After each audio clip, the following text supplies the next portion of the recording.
pipe ceremony was so emotional, and it was my first pipe ceremony that I've ever been a part of, and I think it was so nice to have that feeling of connectedness and having the council there and members of Suncor and the SEF board, and it just really brought us back together again. It's been so long since we've seen each other in person, and having that ceremony is so nice, and I think it was life-changing for a lot of the SEF members and even witnesses that were there. For me personally, it's been enlightening to experience how the corporate world and community and being a human being with our own cultural upbringing and cultural identity can actually come together in a way that can be uncomfortable sometimes, because we tend to segregate these parts of our lives in very distinct buckets, and now we're really melding these things together in a way that makes a lot of sense to me personally, and brings a lot more clarity about who I am as a human being and who I want to be as an employee of Suncor. I thought it was really great that we have different cultures. It's not always the same as the pipe ceremony. Like in my community, it's one way done, and in another community, it's done a different way. But we respect that way of the pipe carrier, and it was great to see that other people are joining in and understanding what we go through. I found really a great connection with the pipe and the youth. I felt that, how can I say, the youth really need that spirituality. Many of them don't have that in their life, and I think it's important to bring that to them. And I think they really appreciate, and maybe not all understood what it was all about, but I think as we move forward, they are understanding more and more the role of that pipe. The pipe ceremony is to really hold people accountable and responsible to the agreement that's been made between the Indigenous Youth Advisory Committee and the Suncor itself. You parallel that to a legal document. That's where that comes in. It's a legal entity in agreement, as we say, looking at contracts or whatever it is that we have, or even paralleling that to even bigger items such as even a treaty. As I stated, that we didn't sign treaty, we made treaty through the pipes.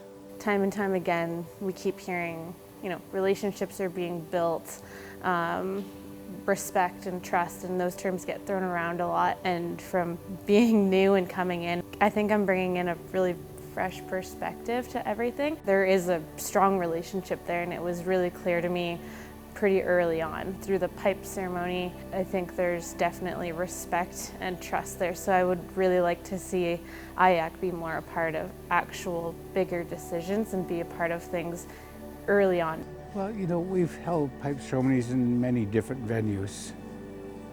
It was not just always in teepees or in the open plains. With the transition of cultures and from times past to where we're at today, it still sits upon our Mother the Earth, and we still have that connection. The spirit world has no boundaries. It cannot be held out, even by the concrete walls.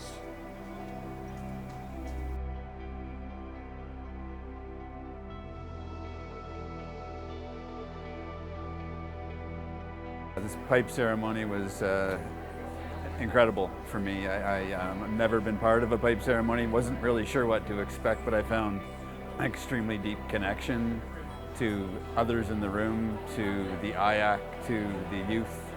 It was just really a moving and profound experience. I'm really happy that we've finally gotten to get together back in person.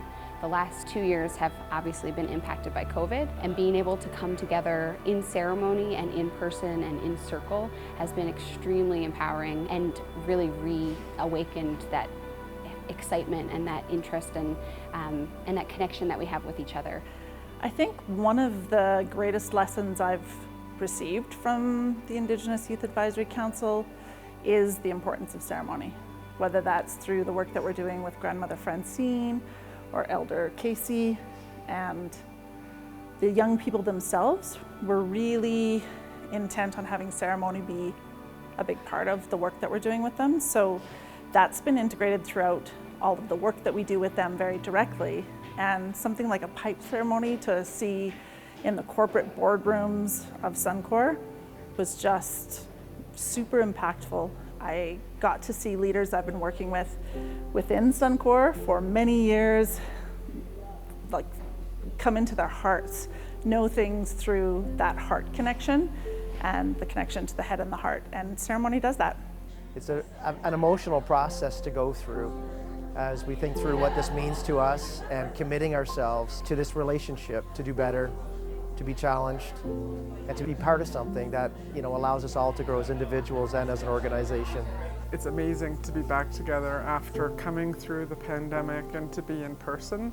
Being led through ceremony by elders, by Casey and grandmother Francine, is just such a privilege, and then being together with those who were invited to be here as witnesses, it joins us together in this relationship, this walk. There was so much with the pipe ceremony. It was so beautiful. I was really happy to be able to share that, not just with like the non-Indigenous Suncor and SEF employees and, you know, the Journeys people who were there and the ones who are Indigenous and came in.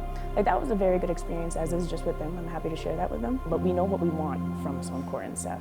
We know what kind of accountability we want to hold them to, and we know how important it is for them to hold the pipe and smoke it. You know, for example, we said you could either smoke it or you could touch it on your shoulders, but I was expecting them to actually smoke it so that they carry that responsibility that comes with the pipe ceremony and being a part of the pipe ceremony. I've seen a couple of the directors or some of the people who aren't on IYAC. I've been talking with them, seeing, you know, so did you do your homework? You know, did you fulfill your truth that you promised in the pipe ceremony? Because they had that big meeting right after. They had the SEF meeting, and they held to it. And I was really, really happy to hear about that, and I really hope the momentum continues, because the point of that pipe ceremony is that you don't just do it when you're in the moment. You carry that with you. So it's not just in the Suncor building. I hope they do it with their families, when they go out on weekends and something comes up. When a headline comes up about another pipeline going through a res, like that they bring up the ceremony and that they remember the promise they made.